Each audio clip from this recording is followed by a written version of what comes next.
ಇನ್ನು ಪಾವಗಡ ಭಾಗದಲ್ಲಿ ಉಂಟಾಗ್ತಾ ಇರತಕ್ಕಂತ ಸಮಸ್ಯೆಯ ವಿರುದ್ಧ ಈಗ ಜೆಡಿಎಸ್ ಸಹ ಸಿಡಿದೆದ್ದಿರುವಂತದ್ದು ತನ್ನ ಶಕ್ತಿ ಪ್ರದರ್ಶನವನ್ನ ಮಾಡ್ತಾ ಇದೆ. ನೀರಿಗಾಗಿ ಜನರು ಕೂಡ ಪ್ರತಿನಿತ್ಯ ಪರದಾಡುವಂತಹ ಪರಿಸ್ಥಿತಿ ಪಾವಗಡದಲ್ಲಿ ಉಂಟಾಗಿರುವಂತದ್ದು. ರಸ್ತೆ ಸಮಸ್ಯೆ, ವಿದ್ಯುತ್ ಸಮಸ್ಯೆ, BPL ಕಾರ್ಡ್ ರದ್ದು ಮಾಡ್ತಾ ಇರುವಂತದ್ದು. ಈಗೇನು ಇರ್ತಕ್ಕಂಥ BPL ಕಾರ್ಡ್ಗಳೇನಿದೆ ಅದನ್ನೆಲ್ಲ APL ಮಾಡ್ತಾ ಇರ್ತಕ್ಕಂಥದ್ದು. ಸೊ ಈ ರೀತಿಯಾದಂತಹ ತೊಂದರೆಗಳು ಏನಿದೆ ಇದೆಲ್ಲವೂ ಕೂಡ ಪಾವಗಡ ಭಾಗದಲ್ಲಿ ತುಂಬಾ ಉಂಟಾಗ್ತಾ ಇದೆ. ಇದು ಕಡಿಮೆ ಆಗ್ತಾ ಇಲ್ಲ. ಹಾಗಾಗಿ JDS ವತಿಯಿಂದ ಸಮಸ್ಯೆಗಳ ಸರಮಾಲೆಯನ್ನು ಹೊತ್ತಿರ್ತಕ್ಕಂಥ ಪಾವಗಡದ ವಿರುದ್ಧ ಅಂದರೆ ಸಮಸ್ಯೆಯ ವಿರುದ್ಧ ಪ್ರತಿಭಟನೆಯನ್ನು ನಡೆಸಲಾಗಿದೆ. ಪೊಲೀಸರ ಮೇಲಿನ ರಾಜಕೀಯ ಒತ್ತಡದ ಆರೋಪ ಕೂಡ ಮಾಡಲಾಗ್ತಾ ಇದೆ. ಸಾವಿರಾರು ಕಾರ್ಯಕರ್ತರಿಂದ ಭಾರಿ ಮೆರವಣಿಗೆಯನ್ನು ಕೂಡ ನಡೆಸಲಾಗಿರುವಂಥದ್ದು. ಪಾವಗಡದಲ್ಲಿ JDS ಬೃಹತ್ ಪ್ರತಿಭಟನೆಯನ್ನು ನಡೆಸಿದೆ. ರಾಜ್ಯ ಸರ್ಕಾರ ಹಾಗೂ ಸ್ಥಳೀಯ ಶಾಸಕರು ಅಭಿವೃದ್ಧಿಯನ್ನ ಮಾಡಿಲ್ಲ ಅಂತ ಹೇಳಿ ಖಂಡಿಸ್ತಾ ಇದ್ದಾರೆ.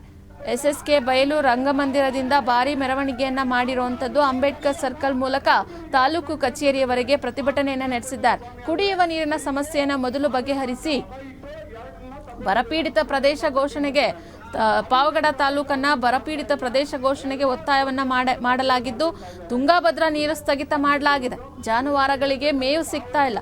ನೀರಿಗಾಗಿ ಬೇಡಿಕೆಯನ್ನ ಇಟ್ಟಿದ್ದೀವಿ. ಯಾವ ಸಮಸ್ಯೆನೂ ಪರಿಹರಿಸಕ್ಕೆ ಸಾಧ್ಯ ಆಗ್ತಾ ಇಲ್ಲ. ಕಾಂಗ್ರೆಸ್ನ ವತಿಯಿಂದ, ಸರ್ಕಾರದ ವತಿಯಿಂದ ಬರೀ ಗ್ಯಾರಂಟಿ ಯೋಜನೆಗಳಿಗೇನೆ ಹಣವನ್ನ ವ್ಯಯ ಮಾಡಲಾಗ್ತಾ ಇದೆ. ಪೊಲೀಸ್ ಠಾಣೆಗಳು ರಾಜಕೀಯ ಒತ್ತಡದಲ್ಲಿದೆ.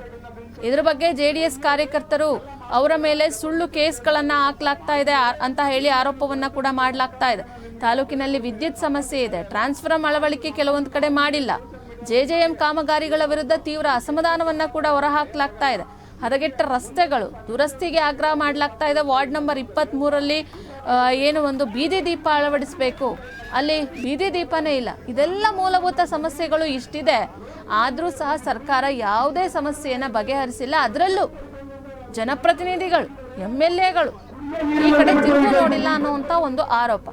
ಈ ವಿಚಾರಕ್ಕೆ ಸಂಬಂಧಪಟ್ಟಂತೆ JDSನ ಮಾಜಿ ಶಾಸಕರಾಗಿರ್ತಕ್ಕಂಥ KM ತಿಮ್ಮರಾಯಪ್ಪ ಹಾಗೆ ಮಾಜಿ ತಾಲೂಕ್ ಪಂಚಾಯಿತಿ ಅಧ್ಯಕ್ಷ ಸೊಗಡು ವೆಂಕಟೇಶ್ ಮಾತನಾಡಿದ್ದಾರೆ. ನಾನು ಶಾಸಕರ ಕೆಲಸ ಮಾಡಿದ್ದೇನೆ. ನೀರಿನ ಸಮಸ್ಯೆ ಬಂದಾಗ ಹಗಲು ರಾತ್ರಿ ನಾನು ಕೆಲಸ ಮಾಡಿದ್ದೇವೆ. ಇದೇ ಪಾವಗಡ ಪಟ್ಟಣದಲ್ಲಿ ರಾತ್ರಿ ವೇಳೆಯಲ್ಲಿ ಗಸ್ತುಗಳಿಗೆ ಟ್ಯಾಂಕರ್ಗೆ ನೀರನ್ನು ಬಿಡಿಸಿ ಚಂದಗೆ ನೀರನ್ನು ಕೊಟ್ಟ ಕೆಲಸ ಮಾಡಿದ್ದೀವಿ. ಇವತ್ತು ಎಲ್ಲಿದ್ದೀರಾ ನೀವು?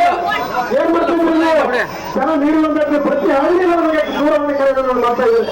ಪ್ರತಿ ಹಳ್ಳಿಯಿಂದ ನಮಗೆ ದೂರವಾಣಿ ಕರೆ ಮಾಡಿ ನೀರಿಲ್ಲ ಅಂತ ಬಿಟ್ಟು ಬೇಡಿಕೆ ಮಾಡ್ತಾ ಇದ್ರೆ ನಿಮ್ಮ ಬೇಜವಾಬ್ದಾರಿ ತರ ಇವತ್ತು ಇಡೀ ತಾಲೂಕಿಗೆ ಜನಕ್ಕೆ ಗೊತ್ತಾಗಿದೆ.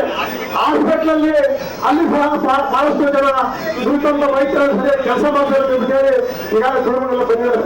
ನಿಮ್ಮ ಆಡಳಿತದವರಿಗೆಲ್ಲ ಗೊತ್ತಾಗಿದೆ, ಚಂದ ಗೊತ್ತಾಗಿದೆ. ದಯಮಾಡಿ ನಾನು ಇವತ್ತು ಸರ್ಕಾರಕ್ಕೆ ಒತ್ತಾಯ ಮಾಡ್ತಾ ಇದ್ದೇನೆ. ನೀವು ಸರಿಯಾದ ದಿಕ್ಕಿನಲ್ಲಿ ಇವತ್ತು ಕುಡಿಯುವ ನೀರಿನ ಸಮಸ್ಯೆ ಬಗೆಹರಿಸಬೇಕು. ಆಂಧ್ರ ಪ್ರದೇಶ ಸರ್ಕಾರದ ಜೊತೆ ಮಾತಾಡಿ ನಮ್ಮ ನಾಗಮಡಿಕೆ ನದಿಗೆ ನೀರನ್ನು ಬಿಡಿಸ್ತಕ್ಕಂಥ ಕೆಲಸವನ್ನು ಮಾಡಬೇಕು ಮತ್ತು ಗೋವುಗಳಿಗೆ ಮತ್ತು ಮೇವನ್ನು ಕೊಡಿಸ್ತಕ್ಕಂಥ ಕೆಲಸವನ್ನು ಮಾಡಬೇಕು. ಏನು ಬಿಟ್ಟೋಗಿದ್ದಂತ ಈ ಕಾರಣದಲ್ಲಿ ಏನು ಕಿತ್ತಾಗ್ತಾ ಇದ್ದೀರಾ? ಯಾಕಾಗಿ ಕಿತ್ತಾಗ್ತಾ ಇದ್ದೀರಾ? ಎಲ್ಲರೂ ತಾಲೂಕಿನ ಸುಮಾರು 50,000 ಇವತ್ತು ರಸ್ತೆ ಪಾಡಿಗೋಸ್ಕರ ಕೆಲಸ ಮಾಡ್ತಕ್ಕಂಥದ್ದು ಬೆಂಗಳೂರು. ಅಲ್ಲೇನಾಗಿದೆ, ಈ ಒಂದು ಈ ಸರ್ಕಾರದ ಪಾಲಿಸಿ 1,20,000 ಆದಾಯ ಇದ್ದಂಥವರಿಗೆ ಸರ್ಟಿಫಿಕೇಟ್ ಕೊಡ್ತಕ್ಕಂಥ ಅಲ್ಲಿ 1,000 ಕೋಟಿ ಅನುದಾನ ಮತಗಳಿಗೆ ಕೊಂಡ್ಗೆಲ್ ಕೊಟ್ಟಿದ್ದಾರೆ. ಪಾವಗಡಕ್ಕೆ ಯಾಕೆ ಕೊಟ್ಟಿಲ್ಲ ಸ್ವಾಮಿ ಅಂದ್ರೆ, ನೀವು ಪಾವಗಡ ತಾಲೂಕಿನ ಅದ ಇಟ್ಟು 2 ತಗೊಂಡಿದ್ದೀರ, ಸುಮ್ಮೂಲ್ ಮತ್ತು DCC ಬ್ಯಾಂಕ್. ಅದಕ್ಕೋಸ್ಕರ ಇಲ್ಲಿ ಅಭಿವೃದ್ಧಿ ಆಗ್ತಾ ಇಲ್ಲ. ಎಲ್ಲ ಕೊಂಡ್ಗೆರೆ ಮತ್ತು ಮತಗೆರೆ ಮಾಡ್ಕೊಳ್ತಾ ಇದ್ದಾರೆ. ಇದು ಪರಿಸ್ಥಿತಿ ಇರೋದು. ಇದನ್ನ ಹೇಳ್ಬೇಕಂದ್ರೆ ಪಾವಗಡ ತಾಲೂಕಲ್ಲಿ 20 ಸಮಸ್ಯೆ ಇದ್ದಾವೆ. ಟೌನ್ ಅಲ್ಲಿ ಅದನ್ನ ಮುಂದೆ ಹೇಳ್ತೀವಿ. ತಾಲೂಕಿನೆಲ್ಲ ಸಮಸ್ಯೆ ಇದ್ದಾಗ ಹೇಳ್ತೀವಿ. ಮತ್ತೆ ನಿಮ್ಮ ರೌಡಿಗಳು ಒಂದು 5-6 ಜನ ಬಿಟ್ಟಿದ್ದೀರಾ ಸೋಷಿಯಲ್ ಮೀಡಿಯಾದಲ್ಲಿ. ಆ 5-6 ಜನ ಅವಾಚ್ಯ ಶಬ್ದಗಳನ್ನ ನಿಲ್ಸೋದು, ಒಯ್ಯೋದು ಎಲ್ಲ ಮಾಡ್ತಾ ಇದಾರೆ. ಡೆಫರ್ಮೇಷನ್ ಕೇಸ್ ಆಗ್ಬೇಕಂತ ಮಾಡಿದೀವಿ. ನೀವೇನು ದೊಡ್ಡ ನಿಮ್ಮ ಸರ್ಕಾರ ಏನೋ ನಿಮ್ಗೆ ಅಭಯ ಕೊಟ್ಟಿದೆ, ಸರ್ವಾಧಿಕಾರ ಎಲ್ಲ ಆಯ್ತು. ನಮ್ಮಲ್ಲೂ ನಾವು ಇದೆ ಸೋಷಿಯಲ್ ಮೀಡಿಯಾ ನಿಮ್ಮಂಗೆ